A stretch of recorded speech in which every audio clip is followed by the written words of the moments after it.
నమస్తే. వీధుని స్వాతం లక్ష్యం సమాజహితం. సెప్టెంబర్ 17 అంటే గగ్గురు పొడుచుకోవాల్సినటువంటి విషయం. ఎలా వచ్చింది తెలంగాణ రాష్ట్రానికి, హైదరాబాద్ రాష్ట్రానికి స్వాతంత్రం?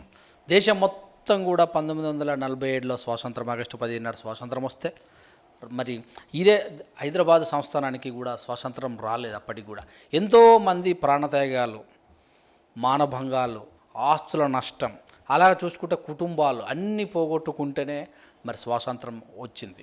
కానీ ఇలాంటి స్వాతంత్ర ఉద్యమంలో చాలామంది పాల్గొన్నారు. కొంతమంది మరి వెలుగులోకి వచ్చారు, కొంతమంది గుర్తించినప్పటికీ కూడా చరిత్ర వారిని మరిచింది. ఇలాంటి కోవకు చెక్కినటువంటి వ్యక్తి మరి గంగారాం నాయి. మరి అలాంటి వ్యక్తిని మరి గంగారాం మరి ఆర్యులుగా మరి అలియాసుగా వెళ్ళినటువంటి వ్యక్తి యొక్క చరిత్ర మనం ఈరోజు తెలుసుకుందాం. మరి మనతోటి చర్చించడానికి విశ్లేషకులు, వివిధ పార్టీలో పనిచేసినటువంటి అనుభవం ఉన్నటువంటి, పాలిటిక్స్లో ఉన్నటువంటి మరి పొలిటీషియన్, అలాగే చూసినటువంటి డాక్టర్ మరి ఏఎస్ రావు గారు ప్రస్తుతం మనతో ఉన్నారు. సెప్టెంబర్ 17 ఎందుకు విలీనం అనాలి, ఎందుకు విమోచనం అనాలి అంశం పైన ఏఐఎంఐఎం పార్టీ ఎందుకు మరి ఎంఐఎం నుంచి ఏఐఎంఐఎంకు మారింది, అసలు దానికి పెట్టినటువంటి స్థాపించినటువంటి వ్యక్తి మరి నిజంగా ఆ రోజు ఉన్నటువంటి పరిస్థితుల్లో ఎలాగ ఆ పార్టీ పుట్టినటువంటి విషయాలు వారి మాటల్లో తెలుసుకుందాం. నమస్తే అండి. నమస్కారం. మొత్తం మీద చూస్తే చరిత్ర ఇప్పటికి కూడా కొంతమందినే సెప్టెంబర్ 17 అనగానే ఒక పక్క నిజాం రాజులు లొంగిపోయినట్టు, ఒక పక్కన మరి సర్దార్ వల్లభాయ్ పటేల్ని పెట్టినట్టు, వీటికి ముందు కూడా ఎంతో రక్త చరిత్ర ఉందని అనుకోవచ్చు. వాస్తవం చూస్తే సాయుధ పోరాటంలో కానీ రాజుల మీద అటాక్ చేసినటువంటి వాళ్ళని, అలాంటి కోవకు చెందినటువంటి మందుల గండయ్య గారి చరిత్ర నిజంగా కూడా మీరు చెప్పేంత వరకు యాజ్ ఎ రిపోర్టర్గా ఉండి కూడా నేను కూడా సిగ్గుపడుతున్నా. అంటే ఇలాంటి వారి చరిత్ర ఇంకా కూడా మనం ఇంకా తెలుసుకోవాలన్నా, ఇంకా మీలాంటి వాళ్ళు ఎవరో కూడా అబ్బురపరుచుకొని చెప్పాల్సిన పరిస్థితి ఏర్పడ్డది. దీన్ని ఎలా చూడాలి? మొట్టమొదటిగా అందరికీ ఈ V3 ప్రేక్షకులందరికీ కూడా నేను డాక్టర్ ఏఎస్ రావు, తెలంగాణ యావత్ ప్రజానీకానికి వీక్షిస్తున్నటువంటి V3 ప్రేక్షకులందరికీ కూడా తెలంగాణ విమోచన దినోత్సవ శుభాకాంక్షలు మనస్ఫూర్తిగా తెలుపుతూ కొన్ని విషయాలు తెలియజేయదలుచున్నా. ఏంటంటే, మన స్వాతంత్రం రావడానికి ముఖ్య కారణాలు ఎంతోమంది ప్రాణాలు మానాలు అర్పించి తమ సొంత ఆస్తులు పొడగొట్టుకొని అనునిత్యం దేశం కొరకు తమ ఒంట్లో ఉన్నటువంటి రక్తం యొక్క ప్రతి చుక్క కూడా స్వాతంత్రం గురించే అర్పితం చేసినటువంటి మహా వ్యక్తులు ఎంతోమంది చరిత్రలో ఉన్నారు. కేంద్ర రాష్ట్ర ప్రభుత్వాలు, భారతదేశ ప్రభుత్వం కొంతమందిని వాళ్ళని స్వాతంత్ర సమరయోధులుగా గుర్తించినప్పటికి కూడా సమాజంలో వాళ్ళు వెలుగులోకి రాలేదు. దీనికి కారణం ఈ యొక్క అనకూడదు కానీ అగ్రకుల అరాచకం అని చెప్పేసి నా యొక్క వ్యక్తిగత అభిప్రాయం. ఎందుకంటే ఈ గౌలిగూడ, కోటి ఈ యొక్క ప్రాంతాలలో స్వాతంత్ర సమరయోధులు అంటే మరాఠా సామాజిక వర్గానికి చెందినటువంటి వాడు చాలా ఉన్నారు. సో వాళ్ళు మెయిన్ ఇన్స్పైర్ అయ్యేది ఈయన మన ఏమంటారు మరాఠా యొక్క స్వాతంత్ర సమరయోధులు చాలామంది ఉన్నారు. వారితో ఇన్స్పిరేషన్గా వాళ్ళని ఒక స్ఫూర్తిగా తీసుకొని స్వాతంత్ర సమరయోధులు ఆ ఏరియాలో చాలా ఉండేవారు. మా యొక్క గండయ్య, మందుల గండయ్య నాయి అనే వ్యక్తి, ఈ యొక్క మహానుభావుడి యొక్క సుల్తాన్ బజార్లో ఉండేది. ప్రతిరోజు రాత్రి ఈ నారాయణరావు పవార్ అనేది, నారాయణరావు పవార్కి ఒక బట్టల దుకాణం ఉండేది ఆ సుల్తాన్ బజార్ ఏరియాలో. ప్రతిరోజు రాత్రికి ఈ యొక్క సుల్తాన్ బజార్లో ఉన్నటువంటి గండయ్య నాయి యొక్క హెయిర్ కటింగ్ సలూన్లో బంద్ చేసిన తర్వాత తలుపులు మూసి వీళ్ళు ఒక ప్రణాళికను రచించేవారు.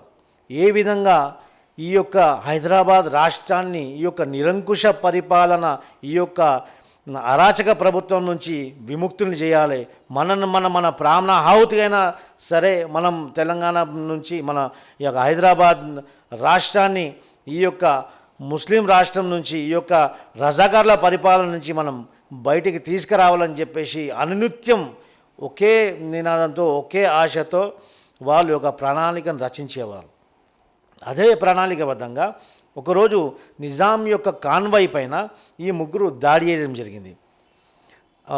జోబులో యాసిడ్ బాటిల్స్, బాంబు.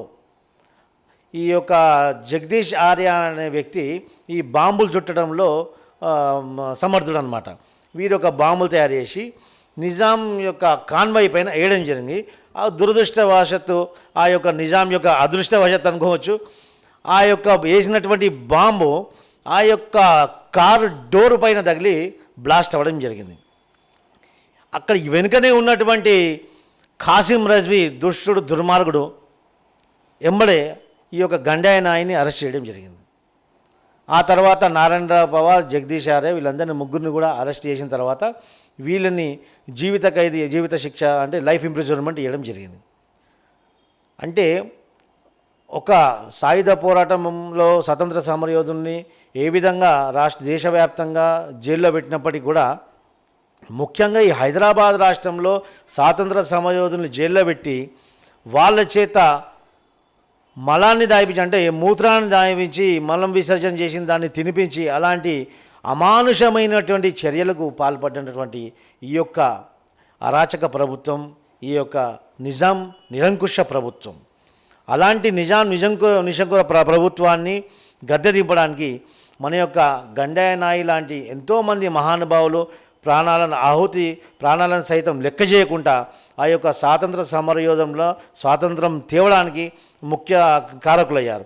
ఈరోజు తెలంగాణ సమాజంలో ఇలాంటి వ్యక్తుల్ని గుర్తించి వాళ్ళని రాబోయే తరానికి కూడా వాళ్ళ యొక్క చరిత్రని గుర్తింపజేస్తే, వాళ్ళ యొక్క చరిత్రను తెలియజేస్తే ముందు దేశం పైన, మన యొక్క సమాజం పైన ఒక సామాజిక బాధ్యత వాళ్ళ యొక్క మనసులో మెదడులో నెలకొల్పొచ్చని చెప్పేసి ఈ సందర్భంగా మీ అందరికి మనం చేస్తున్నాం.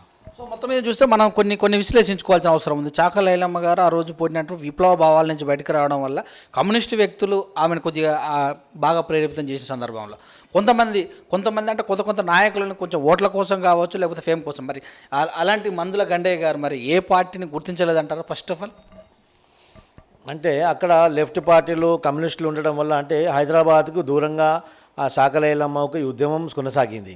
అక్కడ కమ్యూనిస్టుల యొక్క సహకారం వల్ల కొంచెం ఆమెకు వెలుగులోకి రావడం జరిగింది. కానీ ఈ నిజాం యొక్క ఇంటి దగ్గర నడిబొడ్డు, హైదరాబాద్ నడిబొడ్డులో ఉద్యమం చేసినటువంటి వీరోచితంగా పోరాడినటువంటి యోధుడు ఈ యొక్క గండాయ నాయి.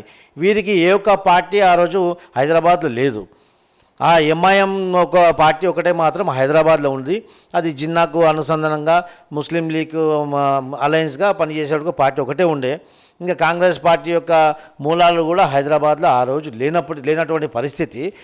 ఈయన హైదరాబాద్లో ఉండి నిజాం గడ్డపైన హైదరాబాద్ నడిబొడ్డులో ఉండి స్వాతంత్ర యుద్ధాన్ని కొనసాగించిన వ్యక్తి కాబట్టి బహుశా ఏ యొక్క పొలిటికల్ పార్టీ ఆయన అప్రోచ్ అయ్యే అవకాశం కలగలేకపోవచ్చు. అదే ఈయనకు నెగిటివ్గా మారిందచ్చు. సో మరి ఇప్పటికి కూడా వాళ్ళ యొక్క వంశస్థులు కానీ వారి యొక్క ప్రాంతం ఎలా ఉంది, వారి యొక్క వారసత్వం ఎలా ఉంది, మరి ఇప్పటికి కూడా చాలామంది కూడా శాకలైలమ్మ విగ్రహాలు కావచ్చు, దొడ్డికొమర విగ్రహాలు కావచ్చు, అంటే వాళ్ళు ఎక్కడో ఉండి పోరాడుతున్నప్పటికీ నిజాం ప్రభుత్వం, కానీ తను మాత్రం డైరెక్ట్గా నిజాం రాజు మీదనే, అంటే ఇలాంటి సంఘటనలు చాలా తక్కువ చూస్తుంటాం మనం. ఎందుకంటే డైరెక్ట్ ఒకేసారి ఎవరైతే వాళ్ళ కింద పనిచేసేటప్పుడు సాయుధుల మీద కాకుండా డైరెక్ట్ రాజు మీద అటాక్ చేసినటువంటి చరిత్ర మనం తక్కువనే చూసి ఉంటాం. సో ఇలాంటి వీరుని యొక్క గొప్ప విషయాన్ని చరిత్ర పుటల్లోకి ఎక్కించే విషయంలో కానీ, విగ్రహాలు పెట్టే విషయంలో కానీ మీ యొక్క న్యాయపరమైన సంస్థలన్నీ ఎలా పనిచేస్తాయి? ఇప్పుడు భగత్ సింగ్, సుఖ్దేవ్, రాజ్గురు ఏ విధంగా అయితే ప్రాణాలకు తెగించి వీరోచితంగా యొక్క బ్రిటిష్ వారిపైన పోరాటం చేశారో, అదేవిధంగా ఈ యొక్క హైదరాబాద్ గడ్డ మీద పుట్టినటువంటి భగత్ సింగ్ ఈ యొక్క గంగారాం ఆర్య గండయ్య నాయి. సో ఈ యొక్క గంగడయ్య నాయి ఈ యొక్క వీరోచితంగా పోరాడాడు కాబట్టి గత సంవత్సరం మాకు కూడా ఈ యొక్క గండయ్య నాయి గురించి మాకు కూడా తెలియకపోవడం అది ఒక సిగ్గుపడే అంశం అయినప్పటికీ కూడా ఒక చరిత్రకారుడి వల్ల మాకు ఈ యొక్క గండయ్య నాయి యొక్క చరిత్ర మాకు వెలుగులోకి వచ్చింది. మేము తెలుసుకున్న వెంటనే వితిన్ గంటల్లోనే వారి యొక్క కుటుంబ సభ్యులను మేము వెతికితీసి వాళ్ళు పాలమాకుల వాళ్ళ స్వస్థానానికి వెళ్ళి అదే రోజు ఏ రోజైతే పొద్దున 10 గంటల మాకు మా అధ్యక్షుల వారికి తెలిసిందో ఎంబడే మేము అందరం కూడా మా యొక్క రాష్ట్ర కార్యవర్గం అంతా కూడా ఇమ్మీడియట్లీ వాళ్ళ ఇంటికి వెళ్ళి వాళ్ళ కూతుర్ని వాళ్ళందరిని కలిసి పోయిన సంవత్సరం అంటే 2020 సంవత్సరం 17 సెప్టెంబర్ వారి గండయ్య నాయి వారి యొక్క స్వస్థలమైనటువంటి పాలమాకులోనే వారి జాతీయ పతాకాన్ని ఆవిష్కారం చేయడం జరిగింది. అదేవిధంగా అక్కడ లోకల్ ఉన్నటువంటి స్థానిక నాయకులు, సర్పంచులు వీళ్ళందరూ కూడా మాకు చాలా సహకరించారు. మరి మా యొక్క కుల సంఘం, మా యొక్క కులస్తుడు కాబట్టి మేము గర్వించాల్సిన అవసరం కాబట్టి మా యొక్క తెలంగాణ రాష్ట్ర నాయి బ్రాహ్మణ సేవా సంఘం 500/82 ఒక రాష్ట్ర కార్యవర్గం తరపు నుండి మేము మొట్టమొదటిగా పాలమాకులలో మా యొక్క సొంత ఖర్చుతోటి గండయ్య నాయి గారి యొక్క విగ్రహాన్ని ఆవిష్కారం తొందరలోనే చేయబోతున్నాం. ఆ తర్వాత వేరే డిస్టిక్లలో కూడా చేస్తాం. ప్రభుత్వం పైన కూడా ఒత్తిడి తీసుకొస్తాం. ఈ యొక్క గండయ్య నాయి యొక్క విగ్రహాన్ని మీరు సముచిత స్థానం కల్పించి వారి యొక్క విగ్రహాన్ని ప్రతిష్ఠింపజేయాలి. అదేవిధంగా గండయ్య నాయి యొక్క జీవిత చరిత్రని ఈ యొక్క స్కూల్ పాఠ్యపుస్తకాలలో పాఠ్యాంశంగా చేర్చని చెప్పేసి ఈ యొక్క ప్రభుత్వానికి, డిపార్ట్మెంట్ ఆఫ్ కల్చర్కి మరియు మన మంత్రివర్యులు శ్రీనివాస్ గౌడ్ గారికి వీళ్ళందరికీ కూడా మేము వినతి పత్రం ఇవ్వడం జరుగుతుంది. మా యొక్క పత్రాలు వినతి పత్రం కూడా రెడీ చేశాము. మా అధ్యక్షుడు వారు వేరే రాష్ట్రానికి వెళ్ళారు, వరల్డ్ బార్బర్స్ డే సెలబ్రేషన్కి ఆంధ్రాకి వెళ్ళారు. వారు రాగానే మా రాష్ట్ర కార్యవర్గం ఆధ్వర్యంలో మన ప్రభుత్వానికి కూడా వినతి పత్రం ఇవ్వడం జరుగుతుంది.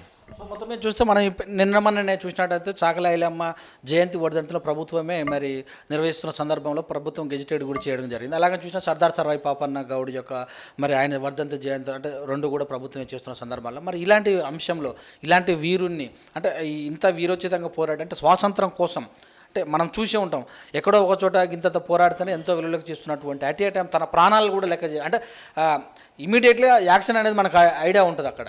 మరి అలాంటి విషయంలో కానీ మరి యువతకు ఖచ్చితంగా మీ ముందుండి మరి ఏవైనా చిన్న చిన్న పుస్తకాలు ప్రింట్ చేసి ఆ యొక్క వీరత్వాన్ని పంచే అంశంలో మీరు ఎలాంటి చర్య తీసుకుంటారు? డెఫినెట్లీ పుస్తకాలు పంచుతామండి. ప్రభుత్వం చాకలి ఐలమ్మ కానీ సర్దార్ పాపన్న గౌడ్ గారిని గుర్తించిందంటే ఇది మా యొక్క దురదృష్టం అనుకోవచ్చు. ఎందుకంటే రాజకీయ ప్రాధాన్యత ఉన్నటువంటి కులాలని, వారి యొక్క కులంలో ఉన్నటువంటి నాయకుల్ని ప్రభుత్వాలు గుర్తించినాయి. మా యొక్క కులానికి, నాయి బ్రాహ్మణ కులానికి రాజకీయ ప్రాధాన్యత ఈరోజు వరకు స్వాతంత్రం వచ్చి నుంచి ఇప్పటి వరకు కలగలేదు. అది మా యొక్క దురదృష్టం. ఇప్పుడన్నా మనం ఏకం తాటిపై వచ్చి రాజకీయ అవకాశం కల్పించుకొని రాజకీయ ప్రాధాన్యతలో మనం ఉంటే కానీ మన యొక్క ప్రాధాన్యత ఈ యొక్క రాజ్యం ప్రభుత్వాలు మన గుర్తింపు తగిన గుర్తింపు మన ప్రభుత్వాల ద్వారా మనకు రాదని చెప్పేసి మన నాయ బ్రాహ్మణ సమాజానికి అందరికీ నేను తెలియజేస్తున్నా. ఇంకోటి, చాకలి ఐలమ్మకు సర్దార్ పాపన్న గౌడ్ని ప్రభుత్వం గుర్తించింది. వారి యొక్క కులంలో ఉన్నటువంటి రాజకీయ నాయకులు కానివ్వండి, సంపన్నులు కానీ ప్రభుత్వం పైన ఒత్తిడి తీసుకొచ్చారు. మా నాయ బ్రాహ్మణుల సంపన్నుల కొరవ లేదండి, చాలా సంపన్నులు ఉన్నారు.